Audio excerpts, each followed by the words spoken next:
Okay, hi all, Dawn here. I've never made a video before, so I'm going to give this a go. I tried one earlier today and discovered that I had a lot of shadows and you couldn't see what my hand was doing, so I'm trying it again.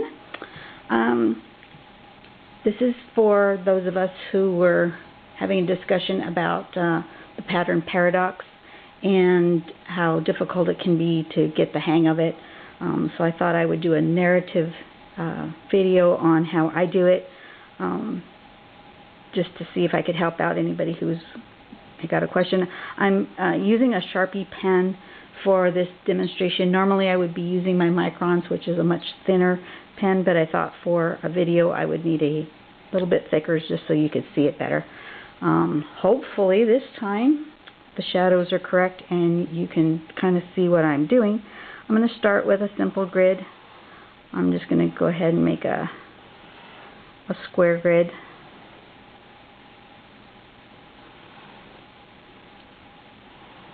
And you will probably note that my squares are not even because that's how I roll. Nothing's ever even. So I probably won't use this part, at least not today.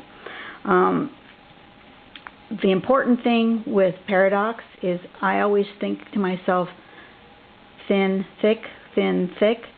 That's just how I remember it, so that I can keep track of what I'm doing.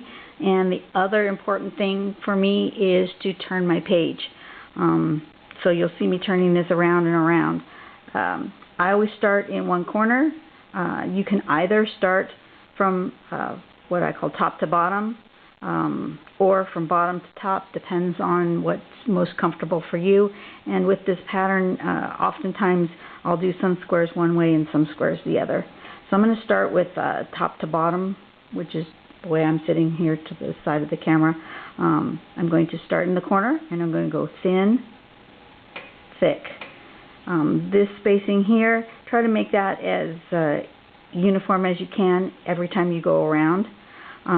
You always start in one corner, end, and then turn your page and start where you ended, exactly in that same spot. So think thin, thick, turn your page, thin, thick, turn your page, thin, thick.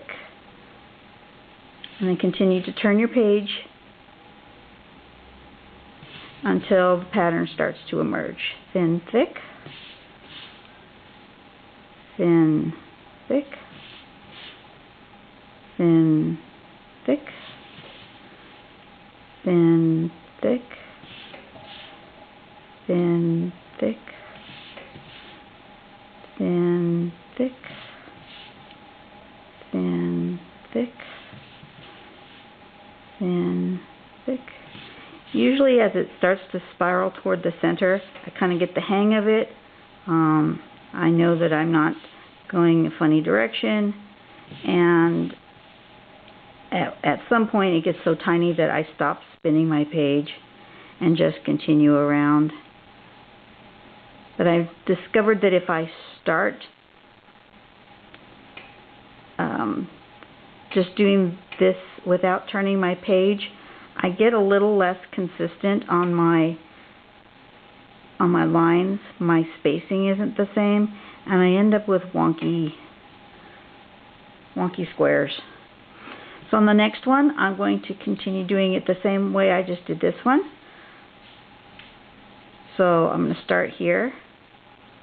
Well, I don't remember. Did I do thin, thick from top to the bottom? I did.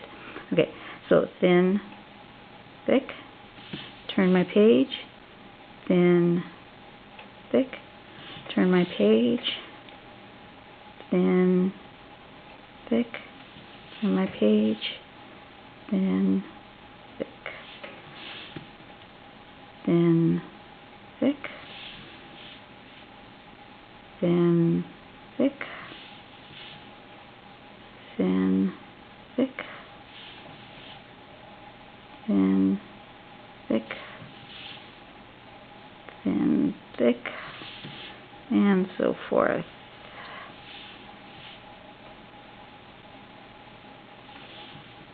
thin, thick.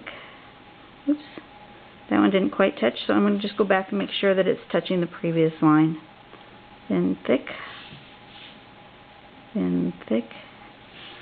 Important thing is to start exactly where you stopped the last line. That makes all your corners even, makes your spiral kind of magically appear. That's the important part. You always start the next line where you ended the previous line. So this is starting to get small on me, so I'm going to stop turning.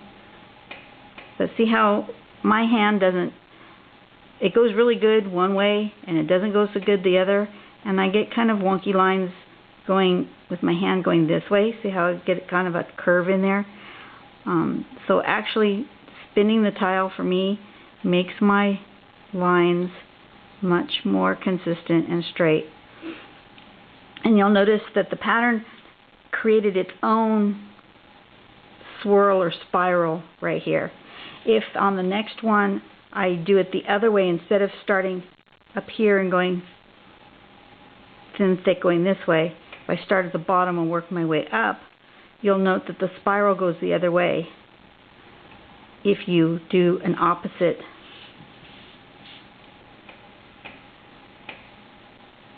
So if you go clockwise one way and counterclockwise the other way, instead of getting a spiral where the two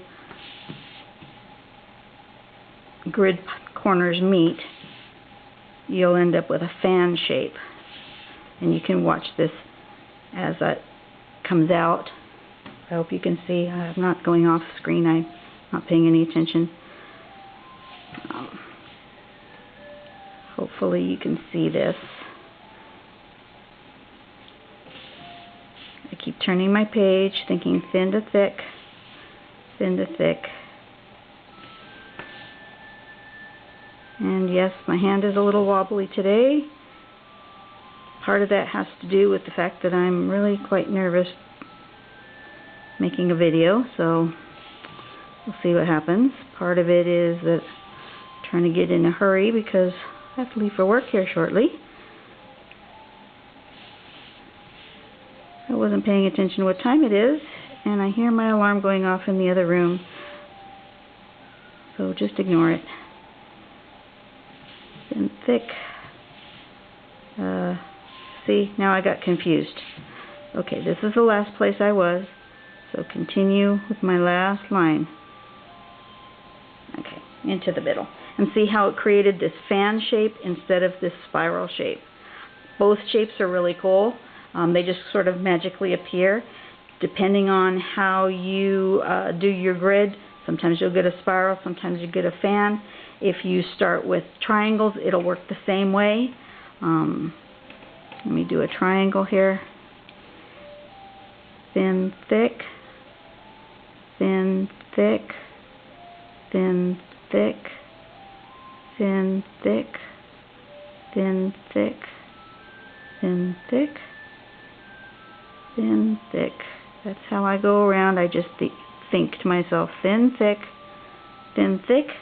You'll note that this one created a fan, this one created a spiral. Kind of depends on how you are attaching each corner of your elements together. Let me show you what happens if you don't, let's go thin, thick.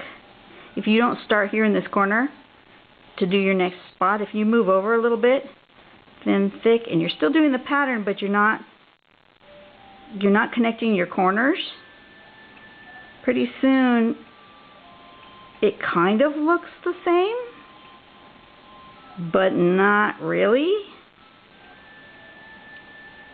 And I think that's part of the problem that some people have, is that they're not being consistent with where they start their line. And so the pattern looks a bit like Paradox. It's got that sort of swirly shape to it, but it's not quite right because your lines aren't starting next to each other in the corners, if that makes any sense. Also, if you're going around thin, thick, thin, thick, thin, thick, thin, thick, always starting in the same place, thin, thick. If you were going around thin, thick, and all of a sudden you made one that was like way off, you could continue that pattern. Just keep going, go back, correct yourself, make sure you back to a more consistent thickness here when you do the thick part. Thin, thick, thin, thick. You go around here. I'm doing this really fast, sorry guys.